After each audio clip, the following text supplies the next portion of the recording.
වලගම්බා රජතුවා වට්ටගාමීනි අභය කියන්නේ ලාංකීය ඉතිහාසයේ නොසැලෙන ධෛර්යය සහ කෘතගුණ සැලකීම පිළිබඳ හොඳම උදාහරණයයි. මේ ඔබ දකින්නේ ඔහුගේ ජීවිතයේ අතිශය හැඟීම්බර සහ සුන්දර අවස්ථාවක් ඇසුරෙන් සැකසූ කතාවක්. අනුරාධපුර රාජධානියට සතුරු ආක්‍රමණය එල්ල වූ අඳුරු යුගයකි. සතුරන් 7 දෙනෙකු එකබර රට ආක්‍රමණය කළ අතර වලගම්බා රජුට తాවකාලිකව පසුබැසීමට සිදුවිය. රජු තම දේවියන් වූ අනුලා දේවිය සහ සෝමා දේවියද දරුවන්ද සමග රථයේ නැගී නගරයෙන් පලා ගියය. රථය වේගයෙන් නැදී යල්දී සතුරන් ඔවුන් ලුහු බැඳා වූය. රථයේ බර වැඩි නිසා අශ්වයන්ට වේගයෙන් යාමට නොහැකි විය. මේ අවස්ථාවේ අසල සිටි තිත්තබම්බා නම් නිගණ්ඨයෙක් මහා කළු සිංහයා පලා යනවා යයි රජුට සමච්චල් කළේය.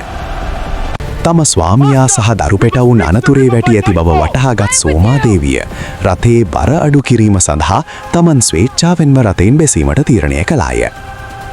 ඇය තම ආදරණීය සැමියාගෙන් සහ දරුවන්ගෙන් සමුගෙන සතුරන් අතට පත්වීමට බිය නොවි රථයෙන් බැස සඟවා ගත්තාය.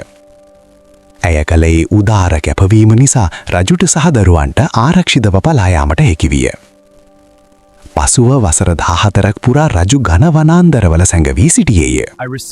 ඒ කාලය තුල රජුට නවාතැන් දුන්නේත් ආහාර පාන ලබා දුන්නේත් අපේ මහා සංඝරුවනයි. විශේෂයෙන්ම කුප්පිකල මහතිස්ස හිමියන් රජුට දෙක් වූ සහයෝගය අතිමහත්ය. රජු වනයේ සිටියේදී තම සේනාව රහසින් සංවිධානය කළේ නැවතත්ම උබිම නිදහස් කර ගැනීමේ අරමුණ ඇතිවයි. අවසානයේදී රජු සතුරන් පරාජය කර නැවතත් අනුරාධපුරේ රජ විය.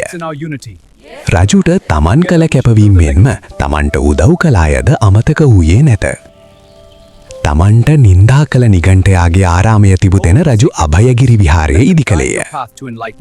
තමන්ට උදව් කළ මහා සංඝරත්නය වෙනුවෙන් පූජා කිරීමට ලංකා ඉතිහාසයේ ප්‍රථම වරට සන්නස් මගින් ඉඩම් පූජා කිරීම ආරම්භ කළේය. සෝමා දේවිය නැවත ගෙන්වාගෙන ඇය වෙනුවෙන් සෝමාරාමය, මණිසෝමාරාමය ඉදි කළේය. වනගතව සිටි කාලයේ ආරක්ෂාව දුන් ගල්ලිල් ලස්සන කර අද අපි දකින අසිරිමත් දම්බුලු රංගිරි විහාරය කර වූ යෙදේතුමාය. වලගම්බා රජුගේ කතාවෙන් අපට පෙනෙන්නේ ජීවිතයේ කොතරම් පසුබෑමාවත් ඉවසීමෙන් සහ උත්සාහයෙන් නැවත නැගී සිටිය හැකි බවයි. එමෙන්ම තමන් අමාරුවේ වැටුණු වෙලාවේ උදව් කළ අයව කිසිදා අමතක නොකිරීම උතුම් මිනිස් ගුණාංගයකි.